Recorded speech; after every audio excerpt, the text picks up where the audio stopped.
René, la gente está esperando que usted le presente este hijo suyo, este séptimo hijo, séptimo hijo varón. Este libro que ha escrito con mucho esfuerzo René, y que esta noche yo supongo que la emoción lo embarga y lo acompaña, porque lo ha hecho con mucho cariño, y la historia de René es que nunca fue ferroviario, pero siempre le gustó el tren, y estas cosas de la vida, ¿no? Lo acarició desde afuera, tal vez desde niño. René, muchas gracias, bienvenido, el micrófono es suyo para que presente este libro, pero antes usted me da un tiempito, yo voy a hacer una reseña que no me quiero olvidar. Dice así: se cumplía la primera etapa de vida aldeana. Algunos acontecimientos se habrán perdido, otros ya no tienen a sus protagonistas, pero en nuestra memoria quedaron hombres y mujeres que sembraron y cimentaron nuestro pueblo. El trazado de los primeros ferrocarriles acercaba el interior al puerto de Buenos Aires. El gobierno nacional fomentaba la inmigración y la colonización para el transporte de cereales, y ya estábamos en camino de convertirnos en el granero del mundo. En ese marco se inscribe la formación de las varillas, a lo que luego a todo ese conglomerado se la llamaría Pampa Gringa. Lo que pasaba en esta región era el reflejo de lo que acontecía en el país como consecuencia del fenómeno inmigratorio. A propósito, decía el gran escritor Ricardo Giraldes, el recero tiene alma de horizonte, un horizonte que desde ahora tendría alambrado. El progreso de nuestro lugar en el mundo, siempre de la mano del ferrocarril, cumplía otro sueño, su segunda línea férrea. Ello acontece cuando comienzan a correr los trenes del Central Argentino en 1911, pero recién al año siguiente sería inaugurado con gran beneplácito. El ferrocarril, otrora sembrador de pueblos, llegó con el Santa Fe, plantando el primer mojón al que llamaron Kilómetro 81. Pasando muy pocos años, lo hizo el Central Argentino, con su estridente silbato hacia la nueva estación. Así llegó el inmigrante, con sus penurias a cuestas, y se encontró con el criollo poblador de nuestra tierra. Así se formó el paisaje, que fue creciendo y creciendo, y se mezclaron las voces, con mucho sabor a pueblo. René, el público lo escucha. Muy buenas noches.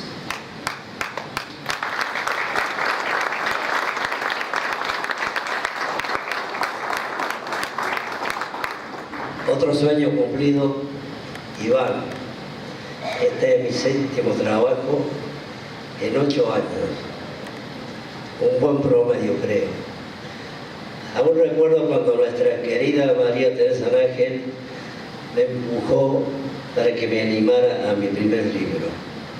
No sentía miedo, sentía terror y pensaba, ¿quién va a leer mi libro? Ahora con los años tengo el orgullo de haber hecho leer a quienes nunca tuvieron un libro en sus manos. Pero nada viene solo. Mi agradecimiento y mi enorme gratitud a quienes me apoyaron y creyeron en mí. Me pidieron encarecidamente que no los nombre. Cumpliré con ese pedido. Gracias a ellos, mis libros vieron la luz. Pero sí, un agradecimiento muy especial a la Dirección de Cultura que colaboró en 2 oportunidades con 2 libros que yo edité. Para los que gustan del arte y la literatura, hoy tenemos esta hermosa casa que es nuestra y para toda la comodidad. Soy un agradecido de la vida. Muchísimas gracias.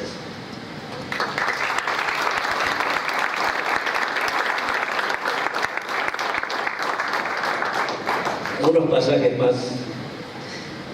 Desde muy chico Hay cosas en la vida que por trascendentes se nos graban para siempre en la memoria. Eso fue lo que me ocurrió con el ferrocarril. Me fascinaba ver cruzar un tren siguiéndolo con la mirada asombrada de un niño hasta que éste se perdía en el horizonte. Y al verlo llegar corría los 200 metros que nos separaban de mi casa natal para mirarlo de cerca. Eso ocurría, por supuesto, en Saturnino María Laspiul. A los 6 años el destino quiso que aquí en La Varilla también tuviera un ferrocarril muy cerca de mi segunda casa, pero este fue distinto, ya que era un gran complejo instalado en un predio de 10 hectáreas, el que aún pertenecía al Ferrocarril Central Argentino de una empresa inglesa del mismo nombre.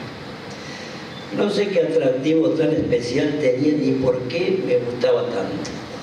Me crié entre el ruido inconfundible de su locomotora y su vibrante silbato, y crecí entre el ir y venir de su empleado con sus clásicas vestimentas, unas azules y otras grises.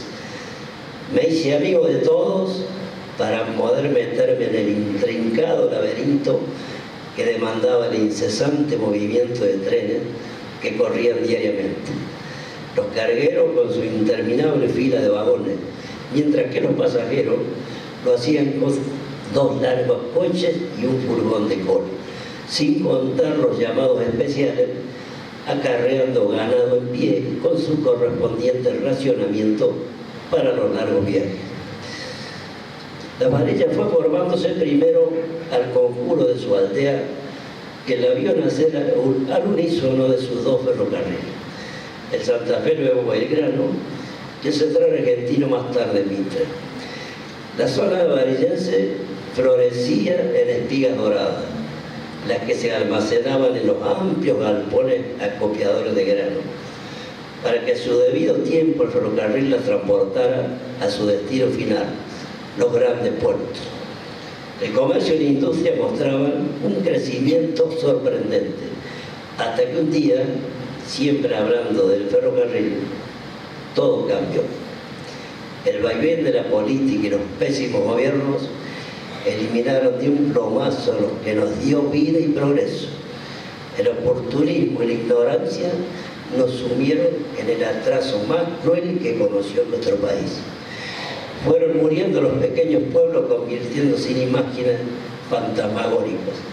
Las estaciones que reunían viajeros y sus trenes atestados de esperanza quedaron como imágenes de un paisaje desolado convertido en ruinas. A pesar de todo, las Varillas, avanzando gracias a gente emprendedora y visionaria, no así la familia del Riel, que perdió para siempre el tren de los sueños. Pero felizmente hay algo que nadie puede cambiar: el recuerdo de más de 100 años grabados en un libro cuyo título es la frase que nació de un poema y la que se parece más a un cuento. Había una vez.